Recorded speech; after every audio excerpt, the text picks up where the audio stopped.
This is John for Global Women's Sports Radio. Today, I have the pleasure of being on the beat with Vera Jo Bustos, speaker, coach, director, author.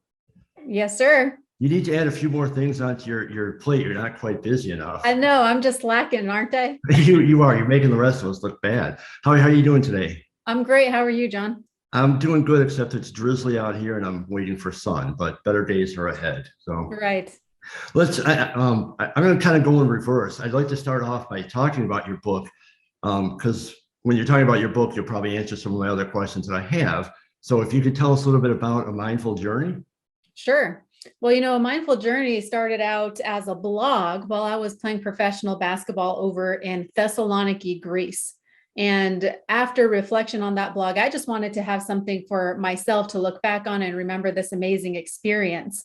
And going back in those reflections, and at the time I was also working with a lot of athletes on their mental game. And I kind of put the two together, like I could use these experiences because us as humans, we crave story and we learn through story. And so I figured, why not share my story, my experience of playing professional basketball and kind of mesh that together in the mental performance, tactics, strategies, learnings that we can utilize when we put both together. So A Mindful Journey is a story within itself, but within those pages, it encapsulates, I would say, just all the mental performance tips, strategies, techniques that you can use as an athlete, as a person, as a business professional to kind of take your game, whatever craft you're in, to the next level. So when you came out of college, you were an excellent college player. You ended up being inducted into the Hall of Fame, I know there. Like what kind of options were there for you for continuing your athletic career? What kind of options? Right, like you played in Greece. Like, how do you learn about that, or like what other options? How do you find out where you could end up playing?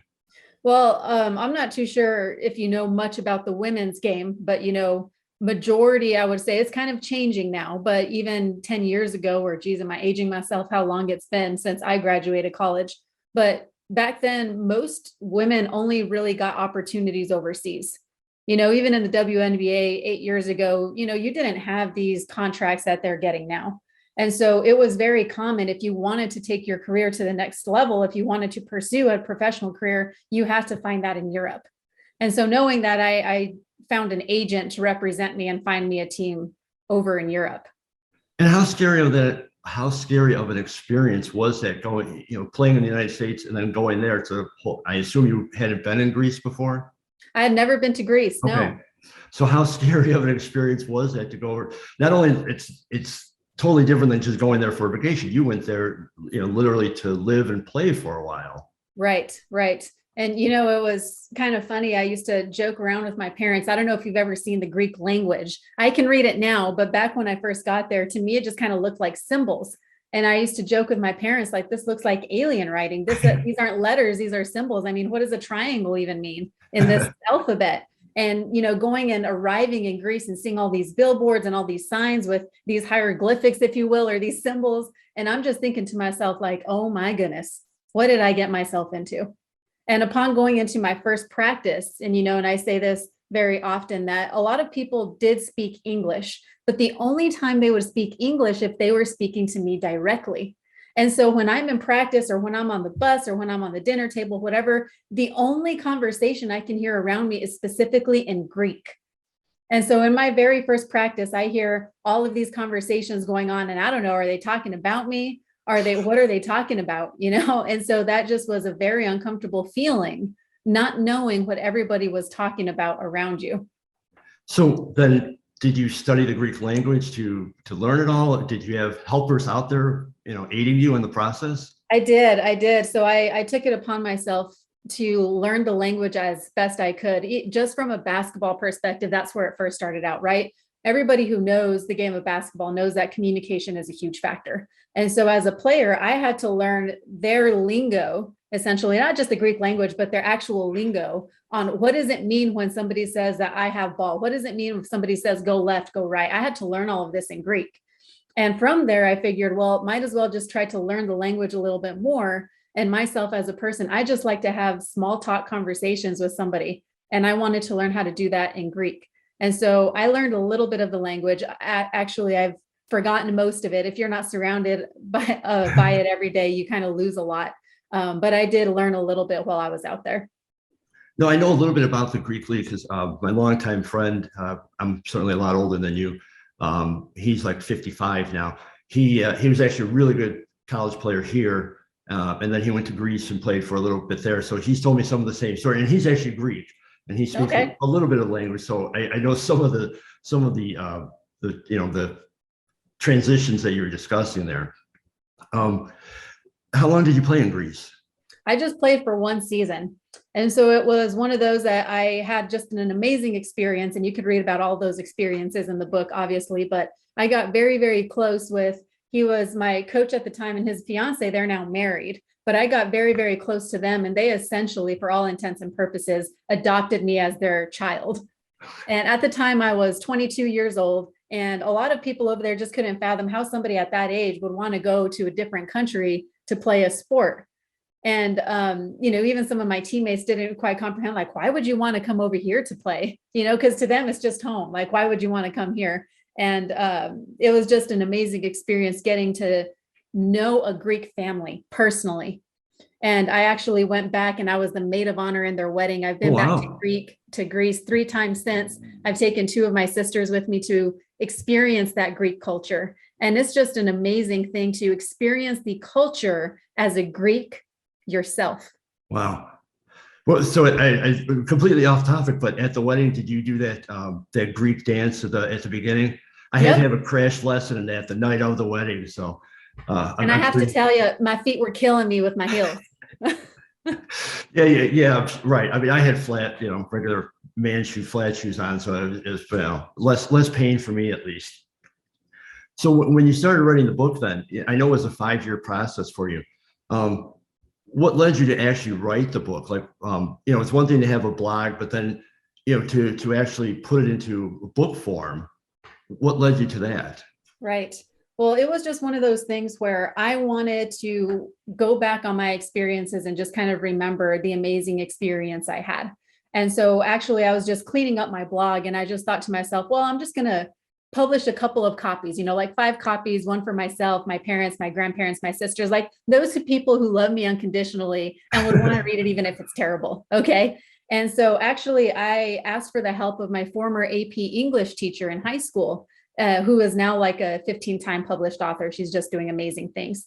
And back then I just sent it to her and asked her, hey, Miss Baca, would you be willing and have time to maybe clean up the grammar and just kind of clean this up a little bit so it looks a little bit better? And after reading it, I was waiting for like 2 weeks for her to send it back to me. And she sent it back to me with all these red marks and everything, looking at it in Microsoft Word. And I'm just thinking to myself, like, I just immediately went back to high school.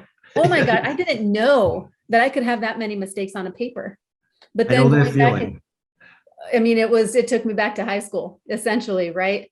And and then just going back into the email, though, that's what changed the trajectory for me in publishing that book, because she told me, Vera Jo, you would be doing the world a disservice if you didn't publish this for the masses to see. This is too good of a story for you not to share with the world. And so because of her validation and because of her confidence in me, I finally had the courage to go ahead and pursue publishing that book for the world to see. Well, I don't want to give away too much of the book because we want people to buy the book. Of course, that's the goal. But what did you learn about yourself through writing the book? I tell everybody, if you have a chance to go somewhere foreign, and foreign doesn't have to be a foreign country, foreign can be a city on the opposite end of the country for you. Just go somewhere where you don't really know anybody. You learn so much about yourself when you can't depend really on anybody else. When you have to go out and make new friends, when you have to go out and fend for yourself, or learn a new language, learn a new culture, experience different foods, different just cultural everything. I think you just really learn a lot about who you are, what your wants are, and what you want to pursue out of life. And so for me, when I was out in Greece, I feel like I really understood for myself what I wanted to go after, what I wanted to pursue, what I wanted out of life, essentially. And so I think it's just a great experience for anybody to go out and learn a little bit about yourself, living somewhere uncomfortable for you. At first, it grows on you. I trust you. You have the experience. I will trust you on that. In writing the book, part of the book is about mental toughness. Do you think that is mental toughness inborn in you, or could it be taught? I don't believe it's inborn. I don't think it's something you're born with. I think whether it's mental toughness, whether it's confidence, whether it's resilience, all of those things, I think as humans, we grow with that through experiences.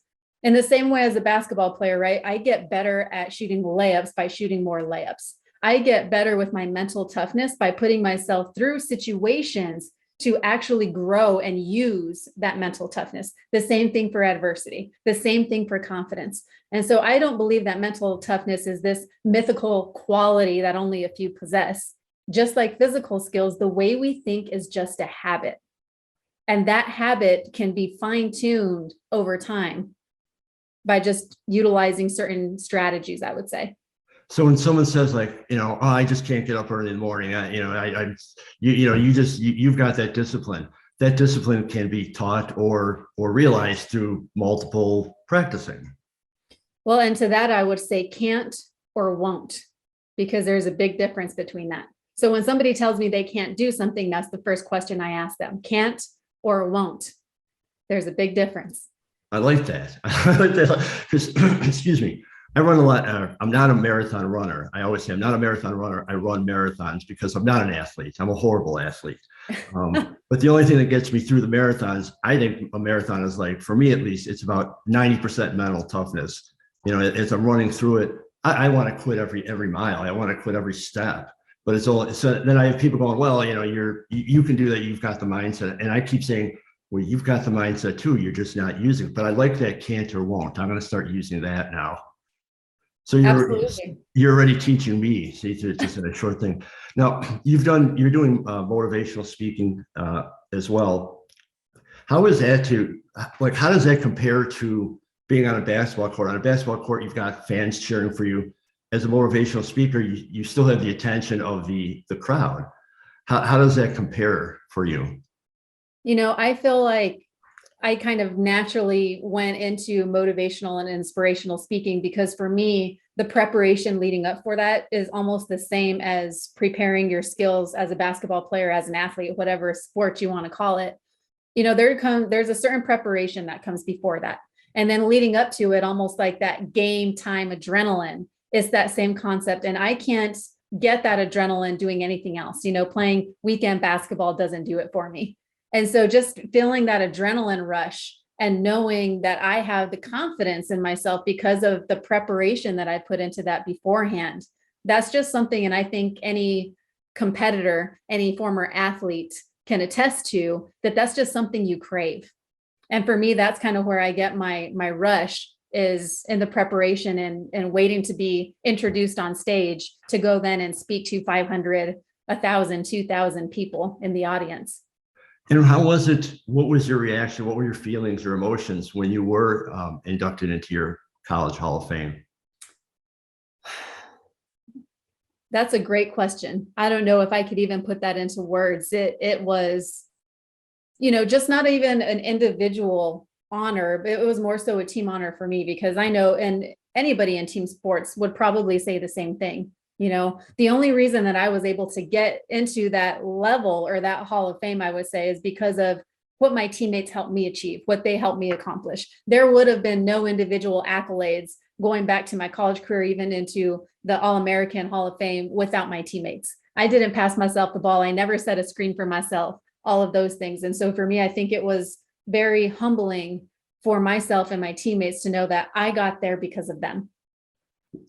Before I let you go, this is probably an even tougher question, but I love the WNBA. I love college women's basketball.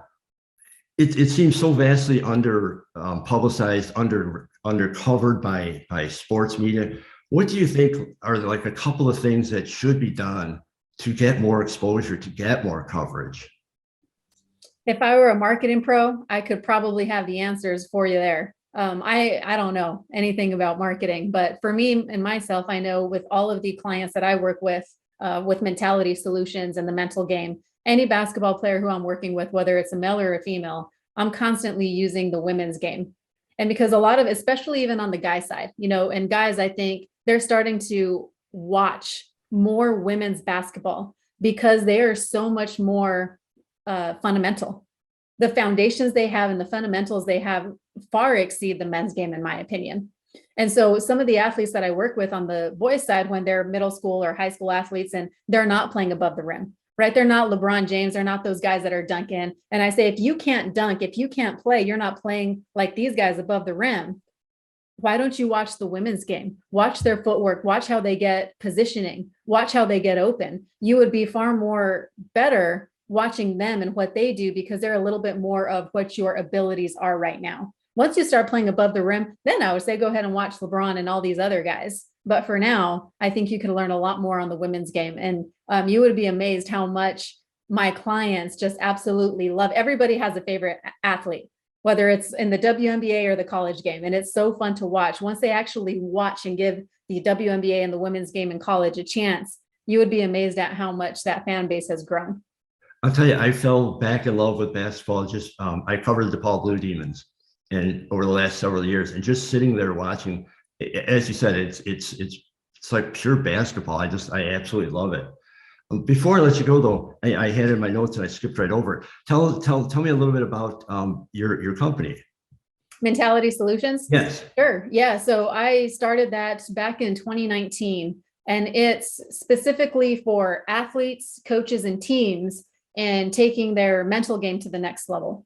And so for me, I commonly use the example of playing professional basketball in Greece.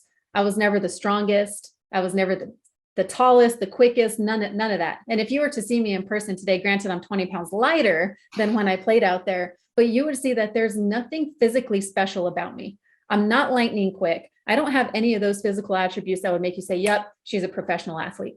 The thing that set me apart was the discipline and the consistency to develop my shooting skills and the mental game.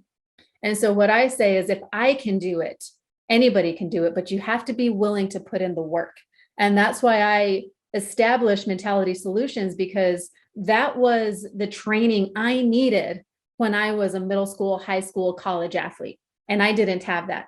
And so I just think back, like if I would have had the mental game to study on, to really add to my game, how much further I could have taken it. And I just have been completely enamored with sports psychology. I have a degree in sports psychology, and I have a master's degree in human performance. And so before I go off topic too much, I'll just tell you that I believe an elite athlete, whether that be Sue Bird, Diana Taurasi, Candace Parker, whether that be Caitlin Clark or Paige Beckers, okay? When you think about them, they all have three things in common.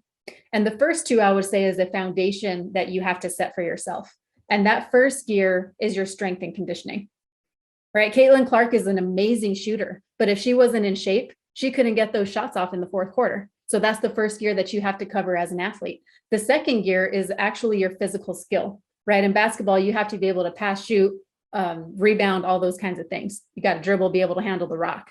And so those two things, I say, are what you have to cover as an athlete before we go into the third gear. And that third gear is your mental game, is your mental toughness. And those three gears work simultaneously together. And whenever one of those gears gets stuck, it causes the other two to also stall. For example, if an athlete is completely out of shape, at the end of the game, that first gear, they're out of shape, is probably going to affect their second gear. So their shooting's probably not going to be as good. Their handles are probably going to get a little sloppy. And because they're performing worse with that, it also causes them to second guess and doubt themselves. So because that first gear is stalling, is causing the second and third gear to also get stuck. Wow. I know I just kind of threw a lot at you there. No. I mean, it's fascinating. I never thought of it quite in that way, but you're absolutely right. You're absolutely right. Do you have any current projects other than, your business, promoting the book? Do you have any current projects that you're working on that you want up in the air? Not working on, but I actually just released, I call them mental playbooks. And these mental playbooks, it's curriculum that I've developed on the mental game through Mentality Solutions. And some of the mental playbooks I have out there are confidence, performing under pressure, and dream teams is what I call it. So kind of that all-inclusive leadership and culture. as a player, how do I lead myself? How do I lead the team?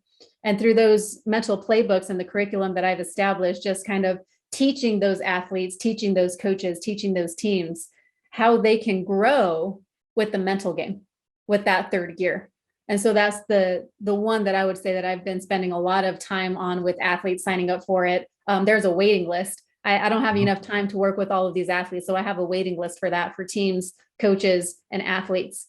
So it's been very successful, and I'm really excited to see how that's going to continue to grow. Awesome. That's congratulations on that. Before I let you go, though, tell everybody where they can find out information about you, where they could buy your book, promote anything that you'd like to at this point. Sure. I mean, I would say the best place for athletes would be mentalitysolutions.com. And on there, under the resource tab, you can find the book, A Mindful Journey. You can buy it on Amazon. You can buy it at Barnes and Noble. I mean, I think there's probably 1,000 retailers online that you can buy the book from. If you're interested in my motivational speaking, that website is just my name, verajobustos.com. And Vera Jo is VERA space JO. There is no E in the Joe, Vera Jo Bustos. So Mentality Solutions and Vera Jo Bustos, that would be where you could find pretty much anything and everything that I have to offer. Well, Vera Jo, I sincerely appreciate your time. I could probably talk to you for like another 3 hours. I'm sure you're busy and wouldn't want to do that, but I found this was fascinating. I learned so much about you, and it was a lot of fun talking to you about basketball and mental toughness and your journey. I wish you well. I encourage everyone to check out the book. I've checked it out online, and it will be added to my bookshelf in the very near future. So awesome. I appreciate that. Thank you so much for the support, John. Thank you. And with that, I say have a great day and good luck in the future. We'll talk to you soon, I hope. Absolutely. Keep me in mind. Oh, absolutely. We'll get an update with you down the line. Okay. Sounds good. Thank you very much. You have a good day. Thank you, John. You too. Bye-bye. See ya.